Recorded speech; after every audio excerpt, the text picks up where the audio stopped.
Hello and welcome back to another episode of Down to the Wire. I'm your host, Cole Young. A lot has happened since our last episode, and we got a lot to cover and a lot of wheels to spin, including the Super Bowl. So with us this week, we have Brandon Kameny. Brandon, thanks for being here. Appreciate it. Thanks for having me. I appreciate it. I'm a huge sports fan, love talking about it, and yeah, love it. Glad to be on. Awesome. Well, that's exactly what we're going to do. So let's spin that first wheel and see what we got. All right, let's see. All right, and all right, first time is Super Bowl recap for 2 minutes. So, to put it simply, that Super Bowl was rough. Yeah. One of the highest over-unders in any game, or any Super Bowl, 57-point over-under, and the teams combined for 16 points. It's hard to watch. Yeah. I mean, historically, these were two of the best offenses of the past 5 years in the regular season. We had Todd Gurley, Tom Brady, Jared Goff, Aaron Donald on the defensive side. We had all these superstars, and the game went out and kind of fell flat on its face. At least the offenses did. And lowest scoring Super Bowl in scoring Super Bowl in history. Yeah, lowest scoring ever. There was Tom Brady started off the game, first throw was a pick, and we got to that, and then Rams took over, and they just kind of stalled on every drive. Yeah. Well, Brady didn't do so hot. 262 and an interception. Goff didn't do much better. 229 and interception.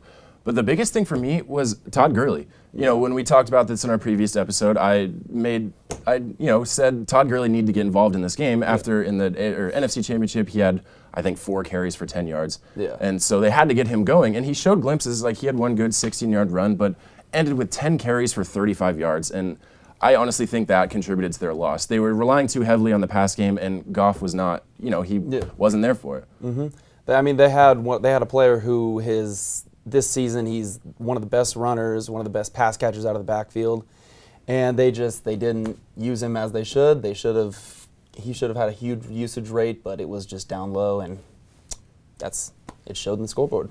Exactly, and I was looking forward to seeing that Rams defense, and they did show up. Ndamukong Suh had a great game. I think they had 12 quarterback knockdowns, and Suh came up with a sack as well. But I think, and it says a lot saying this, the highlight of the game was punter Johnny Hecker. Breaks the Super Bowl record with a 65-yard punt. And superstar. Anytime the highlight of a Super Bowl is a punter breaking a record, it kind of says something in itself. Something special. And that's all the time we have for that one. Before we move on to the next one, I'd just like to say I did point out in our last episode that teams that wear white jerseys in the Super Bowl usually win, and I was right. They just won. Let's move on to the next topic. What do we got? And we got the NBA for 5 minutes. So a lot has been going on in the NBA. One of the biggest stories has been Anthony Davis. Trying to figure out where he's going to go. The Pelicans want a lot for him. The Lakers basically offered their entire starting lineup for him, and they said no, they still want more. Lakers backed out of that. So what are your thoughts? Where do you think he'll land? Do you think the Pelicans will get what they really want, or are they going to have to settle for something a little less? I think that, honestly, it's going to come down to him ending up as a free agent at the end of the season. I don't think they're going to be able to get anything for him. I think that they're asking too much. I mean, just today I saw they fired their general manager after all this mess of the trade deadline. They were supposed to make a bunch of moves. Yeah, like you said, the Lakers offered them what? 4 of their young stars. Kyle Kuzma, Lonzo. Hart, yeah. All those guys. And then Brandon a draft Ingram. pick as well. Yeah, and a draft pick. Yeah. But, I mean, at that rate, if that's not going to get them to budge, I honestly don't know what anyone's going to get Anthony Davis for. I understand, yeah. Well, and also the Pelicans said they were going to sit him so they can keep him healthy until they trade him, which on their part it's smart, but you don't want to see that. Yeah. And the NBA came back and said they will fine the Pelicans $100,000 per game if they do that. So obviously they backtracked on that, but I think I saw he had a minor injury, so it's kind of interesting to see how that's going to develop. Yeah. And do you have any predictions on where he's going to land? I mean, I've seen a lot of rumblings about the Celtics maybe, because they have a ton of draft capital. They have a ton of young superstars. They want to entice Kyrie Irving to stay there because he could be leaving in free agency. There's some speculation he could go to New York, play for the Knicks. But I think that if he's going to be anywhere other than the Pelicans, I think it's going to be the Celtics. That's my prediction. That's a good prediction. Another interesting thing that's been going on in the NBA, I think it was 3 games in the past 2 weeks have been interrupted by bats. There's been bats in the arenas. And at one of the games, there was a video, the Spurs mascot caught one in a net, and there's that old video of Manu Ginobili swatting one out of the air. Yeah. It's honestly ridiculous that we're talking about it, but the Department of Health released a statement. They said if you're at that game, go get yourself checked out for rabies, basically. So it's very interesting and a weird NBA topic, but.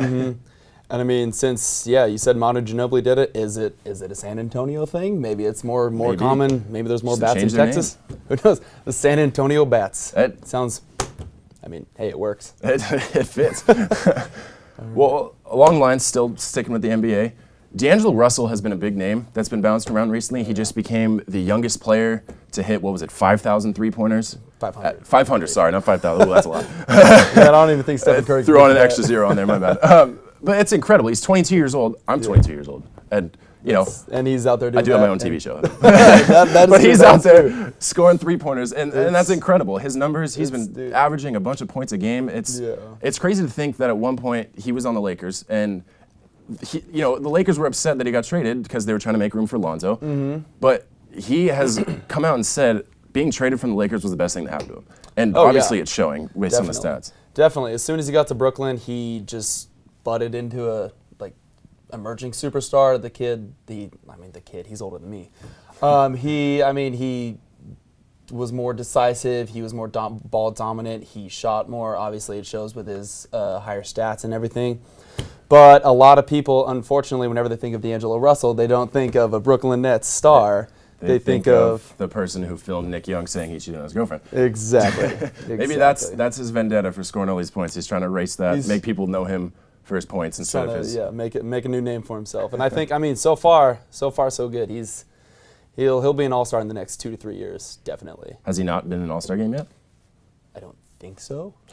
But hey, he deserves to be. He deserves it. He deserves it, especially with the East being as weak as it is. He has a kind of a straight shot to the top. That's true. That's true. Who do you think is going to take it home this year? Do you think it's going to be Warriors again? I don't see the Cavs making it that far like they have in the past years. I don't see the Cavs winning more than 20 games. Wow, that's hot take. You heard it here first.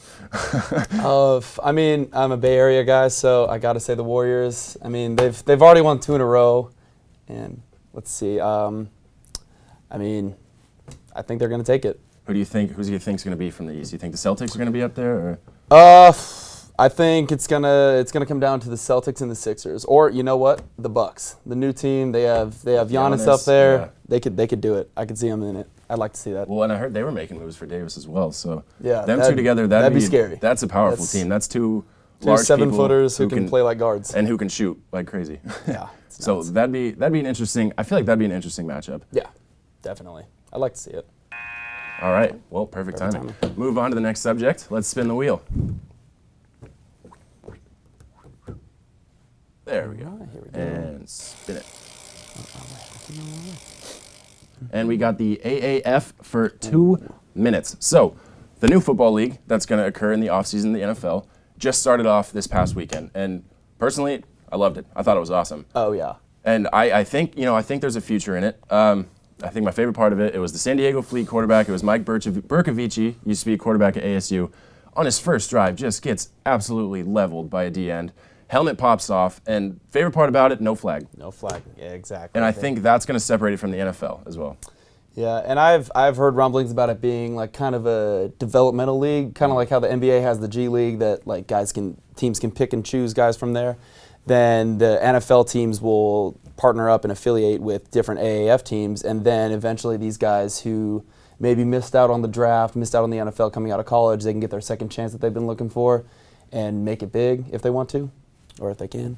Absolutely. I can definitely see it being, like the CFL, the Canadian Football League, or even the Arena League, where, like you said, NFL teams can see these guys that otherwise might not have a chance. Yeah. They have their college tape, but that obviously doesn't always do enough. Yeah. So I think it'll definitely be it could also be a good, like, second chance thing for players. People that were in the league, maybe they had legal issues, injury issues, stuff like that. But I think, overall, it's going to have a good future. And watching it was incredibly entertaining. There was a lot of interceptions, trick plays, big hits, little flags. It was amazing. I loved it. It was awesome. And I think it's big, it's entertaining, it's fun. And another league that's making a comeback this year, or not this year, but in the next few years, is the XFL. And I think that the AAF has a good chance to beat or to best the XFL because it's high intensity, it's crazy football, it's really good, like good gameplay, not a ton of penalties, but it doesn't have all the gimmicks that you see the XFL with. Like they had all their nicknames on the back of their uniforms. It was run by Vince McMahon, the guy who runs WWE. So if that tells you anything, that's any indication. If that's any indication what it's going to be, that's it, and that's why it fell apart in like 5 years. And so they're bringing it back. Hopefully they can tone it down a little bit with all the nonsense. Yeah, perfect timing. All right, and we'll move on to the next subject. Let's spin the wheel and see what we got. There we go. And here we go. So we got the NFL offseason for 4 minutes. So free agency season's rapidly approaching. A lot's going on already. Biggest blockbuster pickup or trade already was the Denver Broncos picking up Joe Flacco. And I don't agree with that pickup whatsoever. They've been having quarterback struggles. Case Keenum, didn't really produce well for them last year. But I don't believe that Joe Flacco was the answer to their question. Yeah, I gotta agree with you, Cole. I mean, people say he's elite, but I personally that's a heated debate. Let's not get into that. Let's not get into that. But I mean, Joe Flacco, the guy has a Super Bowl, so I mean, they can use a draft pick this year on a young quarterback, and Flacco can mentor him, and then they can kind of factor the guy into the equation, kind of how the Ravens did with Lamar Jackson. So maybe that's just going to be Joe Flacco's calling for the rest of his career. He's just a... But he did, in one season, he got pushed out by a rookie, and I feel like that says something in and of itself. Yeah. And I also believe there was other quarterbacks that could have been picked up. There was, Nick Foles he was a Super Bowl MVP. Yeah. I think he would have fit their offense well. And even Teddy Bridgewater on the Saints, who was a solid quarterback until he had almost a life-ending injury. Yeah. But he's coming back and he's proven himself. So I definitely don't think they made the right call with that. Yeah, I definitely think there are better options out there for Absolutely. Elway. If he's looking for the next John Elway, I think Joe Flacco might not be. Probably not. Yeah. Well, there's a lot of free agents that might become available too. So I want to get your opinion, kind of where you think these people are going to go. I think the biggest one right now is Antonio Brown. What do you think is going to happen with that? Well, I mean, Antonio Brown, he's been obviously super controversial. He's called out his teammates. He's called out his coaches. He's gone on tirades on the sideline.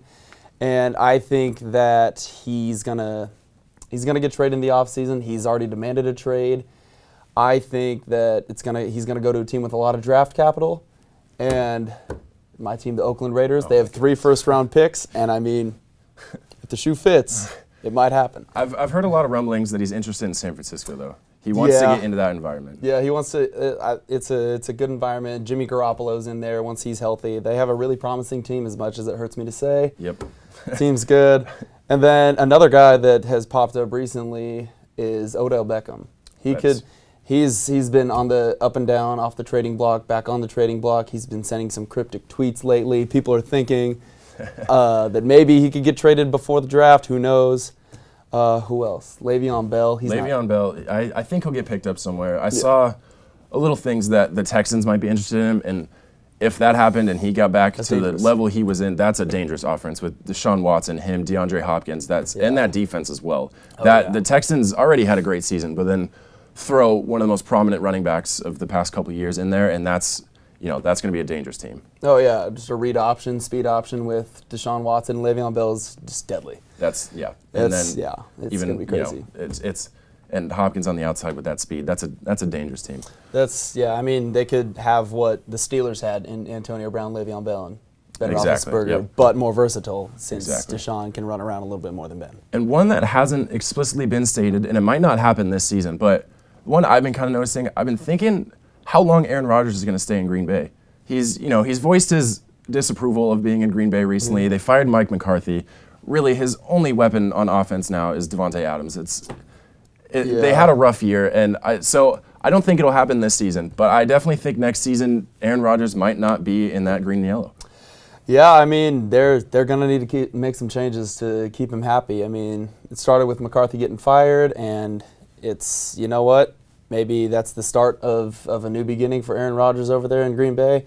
who knows? Maybe they'll pick up some guys in the draft. I mean, and even though, he has age, he's had some injuries here and there, but I still think he can play at that level that he does. He makes crazy plays happen out of nothing. He's hands down the most talented quarterback in the NFL. I would have to agree with that, maybe in the history of the NFL. Yeah, the dude's special. All right. And that looks like that's all that time we have this week for Down to the Wire. Thanks for joining us. I'm Cole Young. Brandon, thank you for being with us this week. Yeah, thanks for having me. I appreciate it. Of course, It's anytime. awesome. Well, thanks for watching, and we will see you next time on Down to the Wire. All right.